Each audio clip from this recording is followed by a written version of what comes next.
নিতুর মাহবুব ভাই লিখেছেন ত্রিধা আনিকা। পর্ব ৩। আমি পাঠে আছি তাওসিন ইয়াসমিন। তার কিছুদিন পর মাহবুব ভাই নিতুর কলেজে এসে হাজির। সেদিন নিতুর কলেজে অ্যানুয়াল কালচারাল ফাংশন। নিতু মহা সেজেগুজে শাড়ি পরে অনুষ্ঠানে হাজির হলো। কালচারাল ইভেন্টে নিতুর গান গাওয়ার কথা, কিন্তু মাহবুব ভাইকে দেখে তার গলা শুকিয়ে গেল। তিনি কেন এসেছেন? সাথে আবার 4টে মেয়ে মেয়ে বন্ধু। নিতু একবার ভাবলো নিজে থেকে গিয়ে কথা বলবে, কিন্তু মেয়ে বন্ধু ওনার ওনার সাথে এমনভাবে চেপটে লেগে আছে যে তার কাছে ঘেঁষাই দায়। মাহবুব ভাই পরে এসেছে অ্যাশ আর পিঙ্কের ব্লান্ডার করা একটা সুন্দর পাঞ্জাবি। আর কি সুন্দর লাগছে দেখতে! মাথা ভর্তি তো সবসময়কার মতো একরাশ ঝাঁকড়া চুল। দেখেই নিতু একটু একটু পরপর মাথা ঝিমঝিম করছে, চোখ ঝাপসা হয়ে আসছিল। মাহবুব ভাই যেন নিতুকে খেয়ালই করলেন না। অন্য সবার সাথে কি সুন্দর হাত নেড়ে নেড়ে কথা বলছেন, আর কিন্তু নিতু যেন চেনেই না নিতুকে।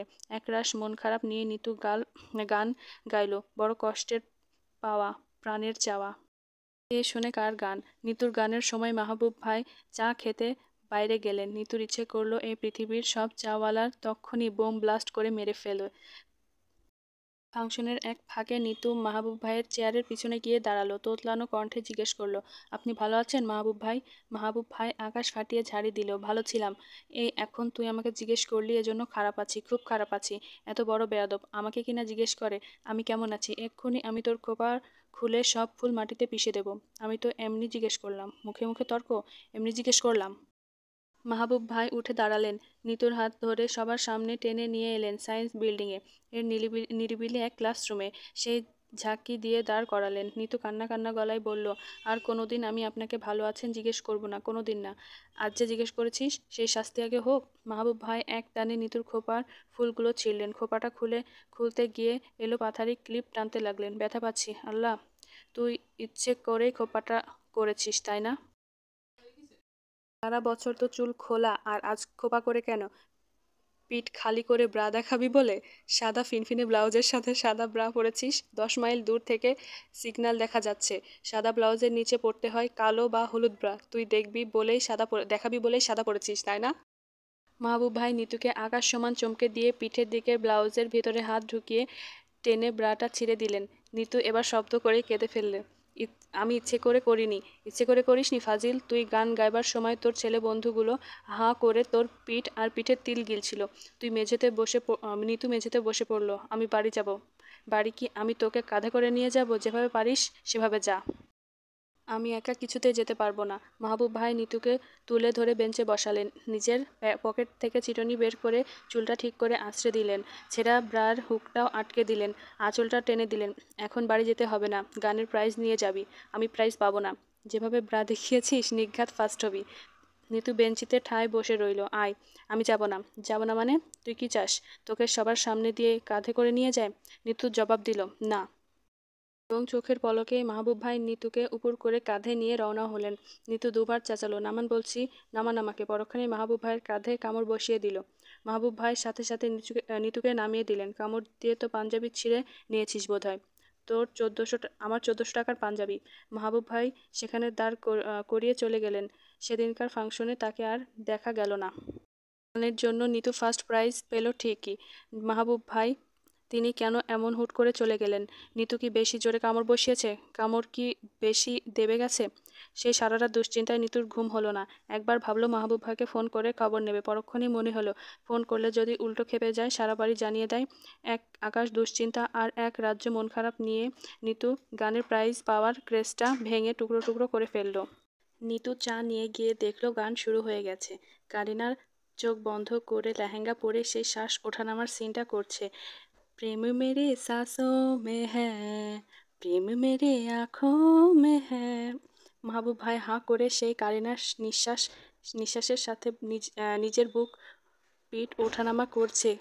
গা জ্বলে গেল নিতুর। এই পৃথিবীতে একটা মানুষকে ধোলাই করার বর পেলে সে কারিনাকে করত। এই একজন প্রতিদ্বন্দ্বীর জন্য নিতু যে কি ভয়ঙ্কর রকমের অসহায় লাগে সেটা কে বুঝবে? নিতু সামনে দাঁড়িয়ে বলল, আপনার চা। রাখ তোর চা। কারিনা এখন স্প্রিং স্টেপটা করবে। উফ, লাল লেহেঙ্গাটা আর চুলের সেটিংটা তো! নিতুর ইচ্ছে করলো মাহবুব ভাইয়ের মাথায় চা ঢেলে দিতে। সে নিজেকে অনেক কষ্টে সামলালো।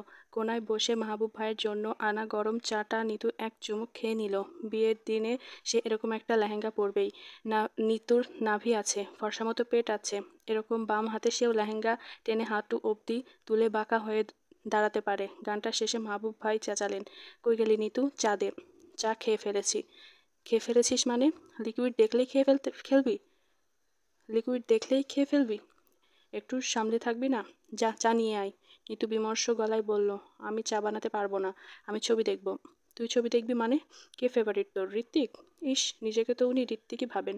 নিতু তো কিছুতেই মাহবুব ভাইকে সেই সুযোগ দেবে না। না, আমার অভিষেক। ও, অভিষেক তো আরোই গুড। কসম কি কসম, সংটা দেখবি, কি এক্সপ্রেশন ওর।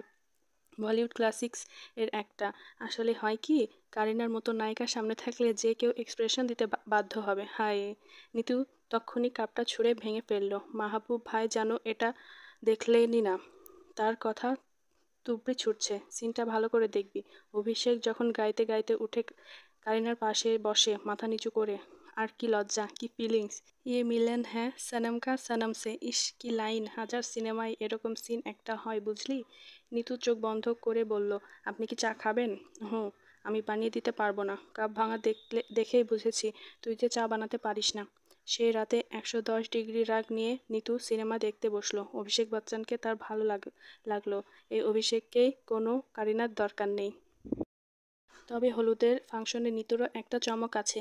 সেও হলুদ শাড়ি পরে গান গাইবে। সে কারিনার মতো অভদ্র হয়ে গিটার বাজিয়ে নয়, ভদ্র হয়ে হারমোনিয়াম বাজিয়ে গাইবে। একদিন তোমাকে না দেখলে বড় কষ্ট হয়, সেই দিনটা যেন আমার বন্ধু নষ্ট হয়, কষ্ট হয়। আহ, মাহবুব ভাই কি মুগ্ধ হবেন? কিছু একটা কি বুঝতে পারবেন? হলুদের রাতে হলুদ শাড়ি পরে নিতু মাহবুব ভাইকে দেখানোর জন্য বেশ কয়েকবার তার সামনে দিয়ে ঘোরাঘুরি করলো। মাহবুব ভাইয়ের নিতুকে দেখার সময় কই। তিনি সবার মাঝখানে বসে জ্ঞানী জ্ঞানী আলোচনায় ব্যস্ত। কি আমার মহাজাগতিক রশ্মির আবিষ্কার রে! যেন বিজ্ঞানী হেস। ফাংশনে নিতু একবার ভাবলো এক সুযোগে মাহবুব ভাইয়ের সাথে ছবি তোলা হবে। একবার পাশে দাঁড়ানো পর্যন্ত সাহস করে। মাহবুব ভাই ধমকে বললেন, একটু পরপর এত কিসের ছবি তোলা তোর? মরে যাবি নাকি? তোর ছবি দেখে সবাই তখন কাঁদবে বলে। ছবি তুলতে আসিনি তো, মিষ্টি প্লেট নিতে এসেছি, ওই যে টেবিলে। কিন্তু মনে মনে বলল, আমি মরে যাব। এই কথা আপনি বলতে পারলেন? আমি মরে গেলে আপনাকে কে দেখবে? এই যে কালো পাঞ্জাবি পরে আপনি একটু পরপর পেছনের দিকে কলার টেনে দিয়ে বসে পড়েন, তখন আমার ভেতরে কেমন করে জানেন? টাইটানিকের প্লেটগুলোর মতো সব ভাঙে, সব ভেঙে গুঁড়ো গুঁড়ো হয়ে যায়। নে, মিষ্টির প্লেট নিয়ে বিদেয় হ। মিষ্টি খাওয়া ছাড়া আর কোনো ধান্দা আছে বলে তো মনে হয় না। নিতু মলিন মুখে করে মিষ্টি প্লেট হাতে নিয়ে চলে এলো। আসার পথে মাহবুব ভাই নিতুকে দাঁড় করিয়ে দুটো মিষ্টি খেলেন। নিতুর শাড়ির আঁচলে আঠা করে দিয়ে মুখ মুছলেন। একটু টিস্যু রাখবি না হাতে? কখন আমার দরকার লাগে বুঝিস না? নিতু মনে মনে বলল, আপনি যে আমার এই হলুদ শিফনটা আঠা করে দিলেন, এ যদি এখন পিঁপড়ায় কাটে, আমি মনে মনে আপনাকে একটুও বকবো না। একসময় নিতুর গান গাইবার পালা এলো। ঠিক করা গানটা নিতু লজ্জায় গাইতে পারল না। অন্য আরেকটা গান গাইলো, যাও পাখি বলো হাওয়া চলো চলো। যাও পাখি বলো হাওয়া চলো চলো, আবছায়া জানলার কাছ, আমি কি আমাকে হারিয়েছি বাকে, রূপকথা নাচে কানাচ। গান শুনে সবাই তো মহা হাততালি। শুধু মাহবুব ভাই গম্ভীর মুখে বললেন, তাল লয় সবই ঠিক আছে, শুধু গান থেকে হালকা একটু মুতের গন্ধ বেরিয়েছে। সবাই যেন ওনার কথায় খুব মজা পেল। শুধু নিতু তখন মনে হলো, ইস, ভ্যানিশ হয়ে যাবার মন্ত্রটা যদি তার জানা থাকতো, সে তক্ষুনি ভ্যানিশ হয়ে যেত। এত লজ্জা, এত লজ্জা! সেই লজ্জাটা মাহবুব ভাই পুষিয়ে দিলেন। বললেন, হবে নাকি মুতুকন্যা, আরেকটা গান? সবাই চেঁচালো একসাথে, নিতু আরেকবার হয়ে যাক। এবার নিতু সাহস করে মাহবুব ভাইকে ইশারা ইঙ্গিতে একটা গান গাইল। এই জাদুটা যদি সত্যি হয়ে যেত, আর প্রথমেই আমি তাকে জাদু করতাম। কিন্তু গানের মাঝখানে দেখা গেল মাহবুব ভাই গম্ভীর মুখে ফোনে কথা বলতে বলতে কোথায় চলে গেলেন। নিতু এলো পাতারি। মনে তখন তীব্র গতিতে ঝড় বইছে। সব উপড়ে ফেলা ঝড়। এই ঝড়ের সৃষ্টি এই ভুবনে নয়, অনিন্দ্য সুন্দর অন্য কোনো ভুবনে, যেখানে দিন রাত্রি ভর শুধু বসন্ত বিরাজ করে। আমার এই গল্পটি ধৈর্য সহকারে শোনার জন্য সকলকে ধন্যবাদ। পরবর্তী পাঠের জন্য অপেক্ষা করুন।